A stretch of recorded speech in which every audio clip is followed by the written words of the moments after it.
ఓవరాల్గా చూస్తున్నాం వైఎస్ రాజశేఖర రెడ్డి గారి హయాంలో కొంతమంది ఐఏఎస్లు జైలుకి వెళ్ళినటువంటి పరిస్థితి. ఇటీవల తెలంగాణకు సంబంధించి కూడా అక్కడ కూడా ఈ ఏదైతే కారు రేసుకు సంబంధించి ఈ కారు రేసుకు సంబంధించి కూడా కొంతమంది ఐఏఎస్లు అక్కడ కూడా ఇంకా అభియోగాలు ఎదుర్కొంటున్నారు. ఇక ఆంధ్రప్రదేశ్కి వస్తే ఇక మీరు చూస్తున్నారు ఐపీఎస్లకు సంబంధించి ఏ విధంగా వాళ్ళు ఇబ్బందులు పడుతూ ఉన్నటువంటి పరిస్థితి. ఎందుకు ఈ నాయకులు అనేటటువంటి వాళ్ళు ఎందుకు వీళ్ళని వాడుకుంటున్నారు? వీళ్ళు ఎందుకు అసలు మర్చిపోయి స్పృహ కోల్పోయి రాజకీయ నాయకులు ఏం చెప్తే అదే అన్నట్టు ఎందుకు ఇలా వ్యవహరిస్తున్నారు? అసలు దీనికి కారణం ఏంటి? తప్పెవరిది? ఛానల్లోని పెద్దలకి మీకు వీక్షకులకు నమస్కారం సార్.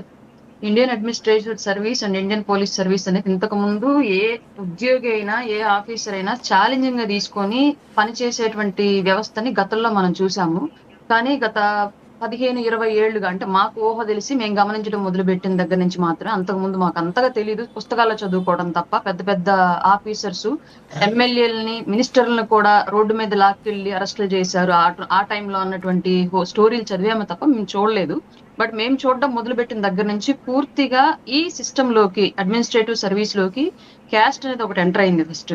రెండోది ఆఫీసర్స్ కంఫర్ట్నెస్ అనేది ఎదుర్కొంటున్నారు. అంటే ఆ ప్రజలే ఇట్లాంటి అవినీతి నాయకులను ఎంచుకొని చట్టసభలకు పంపిస్తూ ఉన్నప్పుడు మేమెందుకు మా జీవితాల్ని, మా ఫ్యామిలీల యొక్క అభివృద్ధిని, మా ఫ్యామిలీల జీవితాన్ని త్యాగం చేసి మేమెందుకు ఈ రిస్క్ పడాలి, వాళ్ళకి లేనటువంటి చిత్తశుద్ధి మాకెందుకు అన్నటువంటి కాన్సెప్ట్ లోకి వెళ్ళిపోయి నాయకులకు లొంగిపోయి వాళ్ళు ఏం చెప్తే అది ఐఏఎస్ కాస్త ఐఏఎస్ అనేటువంటి సిచ్యువేషన్ అనేది పూర్తిగా వచ్చేసింది. అది ఒక 15-20 ఏళ్ల నుంచి తారాస్థాయిలో పెరిగిపోయింది ఆ విషయం అని చెప్పుకోవడంలో మాత్రం ఎలాంటి సందేహం అక్కర్లేదు.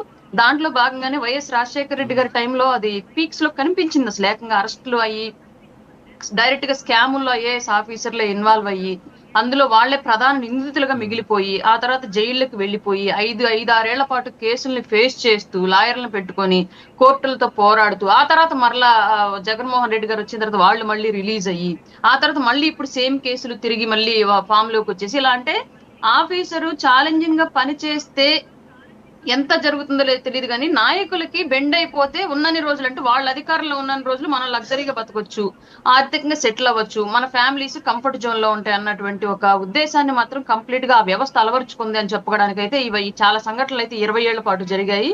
అందులో భాగంగానే మీరు జత్వాని కేసు కనుక గమనించినట్లయితే పెద్ద పెద్ద ఆఫీసర్స్ అంతా కూడా ఒక ఆడపిల్ల కేసులు ఇన్వాల్వ్ అయినారు. పోనీ అదేమైనా మర్డర్ కేసా, ఏమైనా స్కామ్ కేసు ఇట్లాంటి అంటే కాదు, కేవలం ఫోర్జరీ సంతకం కేసు. ఒక ఫోర్జరీ సంతకం కేసులో ఐపీఎస్ ఆఫీసర్లు ఆ స్థాయిలో ఇన్వాల్వ్ అయ్యి పని చేశారు అంటే బ్యాక్ ఎండ్ లో ఏం జరిగింది అనేది మనం క్లియర్ గా ఊహించవచ్చు.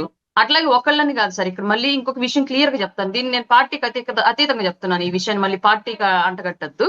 ఏ పార్టీ అధికారంలో ఉంటే ఆ పార్టీకి అనుకూలంగా పోలీసు వ్యవస్థ మారిపోతోంది అన్నది మాత్రం క్లియర్. ఆ పార్టీ నాయకులకు అనుకూలంగానే నియామకాలు చేపడుతున్నారు, ఆ పార్టీ నాయకులకు అనుకూలంగానే పోస్టింగ్లు ఇస్తున్నారు, ప్రమోషన్స్ ఇస్తున్నారు, లేదంటే వాళ్ళు కోరినటువంటి స్టేషన్స్ లో పోస్టింగ్స్ వేస్తున్నారు అన్నది మాత్రం క్లియర్. ఇంకొక దౌర్భాగ్యం ఏంటి అంటే ఇక్కడ క్లియర్ గా ఏ కులపు ఎమ్మెల్యే ఏ నియోజకవర్గంలో అధికారంలో ఉంటే ఆ కులపు వాళ్ళకి ఆ నియోజకవర్గంలో పోస్టింగ్లు అనేవి ఎక్కువ జరుగుతున్నాయి. అది ఏ క్యాడర్ నుంచి అయినా సరే, ఒక ఐపీఎస్ క్యాడర్ నుంచి హోంగార్డ్ క్యాడర్ వరకు ఇదే క్రైటీరియా ఫాలో అవుతున్నారన్నమాట కూడా వాస్తవం. గత 5 ఏళ్ల పాటు అదే జరిగింది. ఇప్పుడు కూడా కొంతవరకు అది కనిపిస్తూ ఉంది అక్కడక్కడ ఎక్కువ పర్సెంట్. ఎందుకంటే ఈ మాట క్లియర్ గా నిన్న మా ఒంగోలులో వీరయ్య చౌదరి గారి మర్డర్ జరిగింది సార్. దానికి సంబంధించి వైసీపీ ఒక పోస్టర్ తిప్పుతుంది విపరీతంగా. నాకు నవ్వు వస్తుంది, కానీ అది వాస్తవం, మనం కాదనలేని విషయాలు కొన్ని ఉంటాయి. చనిపోయింది ఒక సామాజిక వర్గం వ్యక్తి, చంపింది అదే సామాజిక వర్గం వాళ్ళే, కేసు ఎంక్వైరీ చేస్తున్నటువంటి ఆఫీసర్స్ అదే సామాజిక వర్గం వాళ్ళే, మధ్యలో మళ్ళీ వేరే వాళ్ళని ఎవరు అంటానే ట్రై చేశారని చెప్పేసి ఒక పోస్ట్ తిప్పుతున్నారు. అంటే పూర్తిగా ఇక్కడ ఏం జరుగుతుంది అంటే వ్యవస్థలోకి కులం అనేది తారాస్థాయిలో ఎంటర్ అయిపోయింది అనేది క్లియర్ ఒకటి. రెండోది ఆఫీసర్స్ లో ఛాలెంజింగ్ గా మనం ఒక కేసుని ఛేదిస్తే మనకి మంచి జరుగుతుంది అనేటువంటి ఆలోచన లేకుండా అసలు ఛాలెంజింగ్ గా కేసుల్ని ప్రూవ్ చేస్తున్నటువంటి ఆఫీసర్స్ ని పట్టించుకునే వ్యవస్థ వాళ్ళు లేదు. పూర్తిగా ఏదైనా ఒక కేసు, ఒక మర్డర్ కేసు, లేదంటే ఒక థెఫ్ట్ కేసు, లేదా ఇంకేదైనా ఒక స్కామ్ కేసు, వీటి మీద ఇన్వెస్టిగేషన్ పెద్ద ఎత్తున చేసి అందులో ఎవరున్నా సరే తీసుకొచ్చి బయట పెడితే మనకు ఒక మంచి జరిగిద్ది, మనకు ఒక రివార్డ్ వస్తుంది, మనకు ఒక ప్రమోషన్ వస్తుంది అనే సిచ్యువేషన్ వాళ్ళు లేదు. ఎందుకంటే పూర్తిగా రాజకీయం అయిపోయింది పోస్టింగ్ అంతా కూడా. ఎంత ఎరగబడి పని చేసినా ఏముండదు కదా, వెళ్ళి ఒక ఎమ్మెల్యేకో ఒక మినిస్టర్కో భజన చేస్తే వాళ్ళు వేస్తారు కదా మనకు కావాల్సిన పోస్టింగ్ అన్నటువంటి సిస్టమ్ అయితే వాళ్ళ పోలీస్ వ్యవస్థలో వచ్చేసింది. నిజాయితీగా పనిచేసేటువంటి ఆఫీసర్స్ కి వాళ్ళ ఆంధ్రప్రదేశ్ లో గుర్తింపు లేదు. ఈ రోజు అనే గత 20 ఏళ్ళుగా అదే జరుగుతుంది. ఈ విషయం గమనిస్తున్నటువంటి అందరికీ తెలుసు. కళ్ళు మూసుకొని మా ప్రభుత్వంలో అలా లేదు, లేదు గత ప్రభుత్వంలో అలా లేదు అని ఎవరు ఇప్పుడు ఈ ప్యానెల్ లో ఉన్నటువంటి 3 పార్టీలు వాళ్ళని మా ప్రభుత్వాలు అలా జరగలేదని చెప్పేసి కళ్ళు మూసుకొని చెప్తే నిజంగా ప్రజలు నవ్వుకునే సిచ్యువేషన్ అయితే వాళ్ళ ఆంధ్రప్రదేశ్ లో ఉంది సార్. ఇది ఓపెన్ గా చెప్తున్నాను నేను ఈ విషయాన్ని. ఈ సిస్టమ్ ఎప్పుడు మారింది? ఓకే, ఇక్కడ ఏంటంటే అసలు అసలు వాళ్ళ ఫ్యామిలీస్ ఈ రోజు దెబ్బలు పడుతున్నాయి. ఓకే, వాళ్ళు రాజకీయ నాయకులతో చట్టాపట్టాలు వేసుకొని తిరుగుతున్నారా, లేకపోతే అధికారం కోసం చేస్తున్నారా, సామాజిక వర్గం కోసం చేస్తున్నారా పక్కన పెడితే, ఒక ఐఏఎస్ అధికారి గతంలో మనం చూసాం, ఒక మహిళా ఐఏఎస్ ఆఫీసర్, ఆమె ఆల్ ఇండియా స్థాయిలో మంచి ర్యాంకర్, ఆమె బాగా మంచి పేరున్నటువంటి అధికారిని. అంతేకాకుండా వ్యవస్థలో కూడా ఆమెకు చాలా మంచి పేరు ఉండింది. ఫైనల్గా కట్ చేస్తే ఆమె జైల్లో ఎన్ని రోజులు ఉన్నారో మనం చూసినటువంటి పరిస్థితి. సో ఇప్పుడు ఐపీఎస్ ఆఫీసర్స్ కాంతిరాణా టాటా గారు కావచ్చు, పిఎస్ఆర్ ఆంజనేయులు, సో వీళ్ళంతా కూడా గతంలో ఒక రకంగా మంచి పేరున్నటువంటి అధికారులు. ఎందుకని ఇంత దౌర్భాగ్యకరమైనటువంటి పరిస్థితికి కారణం ఏంటి అసలు? అంటే రాజకీయ నాయకులు చెప్పినంత మాత్రం చేసేయాలి, ఒత్తిడికి లొంగిపోవటం ఒకటి. రెండోది ఏంటంటే ఈ నాయకులే వాళ్ళు చెప్పినట్లుగా వినకపోతే ఏదన్నా కేసులు వాళ్ళ మీద పెట్టించి వాళ్ళ సర్వీస్ మీద రాంగ్ బురద జల్లి చేసి వాళ్ళ కుటుంబాలను ఇబ్బంది పెడతారన్నటువంటి భయం కనిపిస్తుంది సార్ క్లియర్ గా. నాకు తెలిసినంత వరకు కలెక్టర్లు అంటే మా చిన్నప్పుడు నేను చదువుకుంటే మా జిల్లాలో బాగా పేరున్నటువంటి కలెక్టర్ల పేర్లు కొన్ని చెప్తాను నేను. ఉదయలక్ష్మి గారు ఐఏఎస్, మీకు తెలిసి ఉండొచ్చు. ఇప్పటి వరకు కూడా నాకు తెలిసి ఆమె మీద ఎలాంటి నెగిటివ్ లేదు. ఒక ఐఏఎస్ ఆఫీసర్ గా చాలా గట్సీ జాబ్ చేసిన ఆవిడ అప్పట్లో.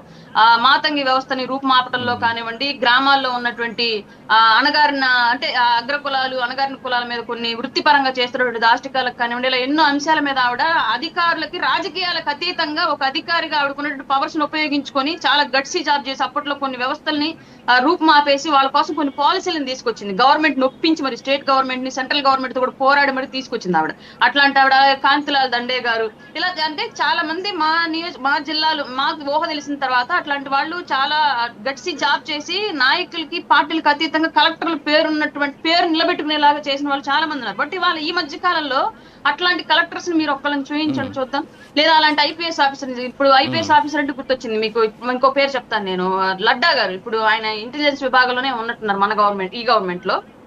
ఆయన కూడా మా ప్రకాశం జిల్లాలో పేరున్నటువంటి ఐపీఎస్ ఆఫీసర్. అప్పట్లో ఒంగోలు అంటే కడప ఆటకన్నా కూడా పెద్దగా ఎక్కువ పేరు వినిపించేది. రౌడీజం అంటే ఒంగోలే. ఇంకా ఏదైనా సాయంత్రం 7 అయితే ఇంకేదో ఒకటి కరెంట్ పోయిందంటే మర్డర్ జరిగిందన్న కాన్సెప్ట్ మా చిన్నప్పుడు ఉండేది. ఇళ్లలో మా పేరెంట్స్ ఎవరన్నా, మా ఫాదర్ లేట్ గా వస్తే మా అమ్మ వాళ్ళు భయపడుతుండేవాళ్ళు.